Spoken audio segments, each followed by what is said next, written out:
This video covers Rule 3, power of a product. We're going to look at examples once again and come up with a pattern. In this example, we have 6 times 11 for the base, and this base is supposed to be written out 3 times. Instead of parentheses, I could just write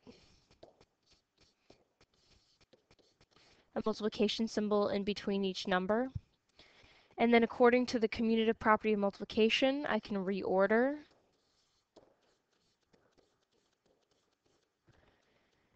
And then I could write this as 6 to the power of 3 times 11 to the power of 3. So x is equal to 3 and y is equal to 3. In b, we have 3 pi to the 4th power. So that means that I'm going to write the base of 3 pi out 4 times.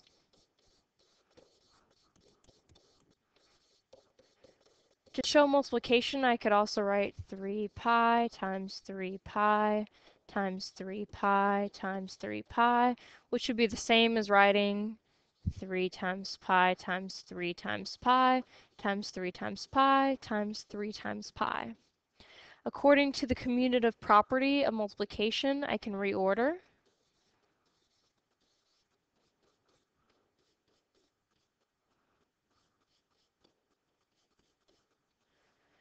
So I have 3 to the power of 4 times pi to the power of 4.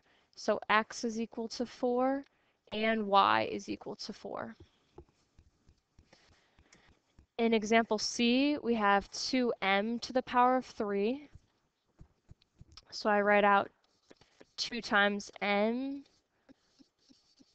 3 times. And again, I'm going to follow the same thing that I did before. And I will reorder according to the commutative property of multiplication. And this can be written as 2 to the power of 3. The base of 2 is written out 3 times. And the base of m is also written out 3 times. So x is equal to 3 and y is equal to 3. Okay. And then in this example, it's a little bit more complicated because the base is more complicated. But I'm still writing out m to the third times p, and I'm going to write that out 2 times. According to the commutative property of multiplication, I can reorder m to the third times m to the third times p times p. So this would become m to the 6th power if you thought of this as m times m times m and m times m times m again. That would equal m to the 6th power. And then that's multiplied by p to the 2nd power. So x in this case equals 6, and y in this case equals 2. And now we're going to finish out page 305 in the book by looking at the rule, figuring out what the pattern would be. I want you to pause the video and try to come up with what b to the power of n would be equivalent to. Hopefully you took that time. The answer is a to the power of n, b to the power of n. So this power of n goes to both this part of the base and this part of the base. So it's a to the power of n, b to the power of n. I'm also going to try to get into this video all of the check your understanding problems. This is on page 306. The check your understanding allows us to practice the 3 rules. So we have to first identify what rule we're using. I'm going to write it out in both ways. So first of all, I'm going to write it out using the rule. Using the rule, we have bases are the same, so you add the exponents, and we get y to the 9th power. I could have also just written out what this means.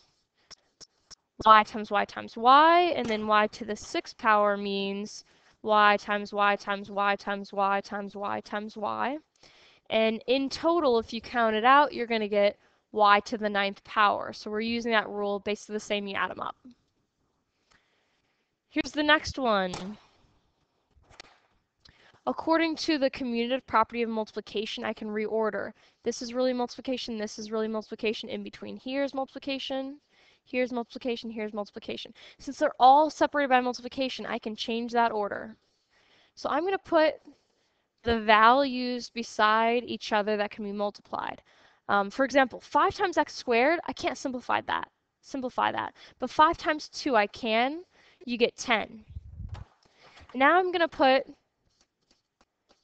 the x to the second by the x because they have the same base. And when the bases are the same, you can add the exponents. So we get x to the third power. And I carry everything else down. Then finally, I'm going to put the y to the fourth beside the y to the third because they have the same base.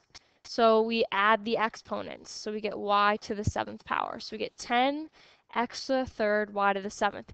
You could have also just written out 5 times x times y times y times y times y times 2 times x times y times y times y, and then reordered, realizing that you have 7 of the y's, that you have 3 of the x's, and that you have 5 times 2, which is 10, but it's just easier to use the rule. It's a lot faster.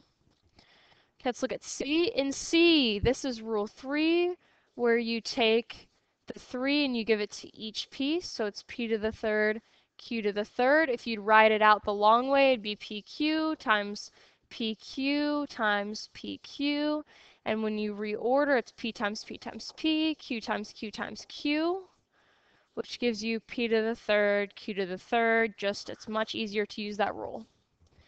And in D, here, we just have this parentheses in between the 3 and the 5, so it's power to a power, the second rule, and you multiply the exponents and you get p to the 15th power. If you wrote it out, you'd write this p times p times p 5 times. And you would see that you get p written out 15 times, so it's p to the 15th power.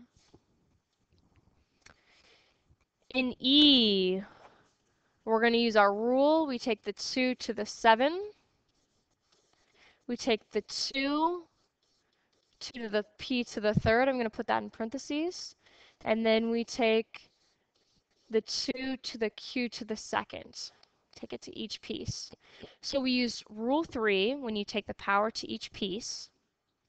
And now what we're going to do is we're going to use the power to a power rule, which was rule 2. So power to a power, you multiply.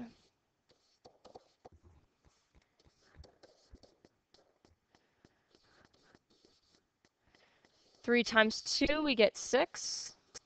2 times 2, we get 4, and there's our total.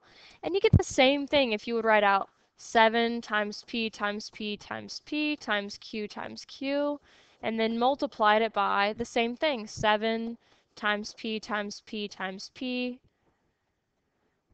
times q, and then you go ahead and multiply 7 times 7, get 49.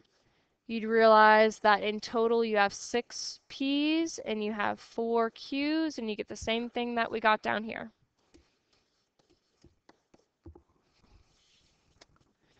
Okay, and that was all of the problems for the Check Your Understanding.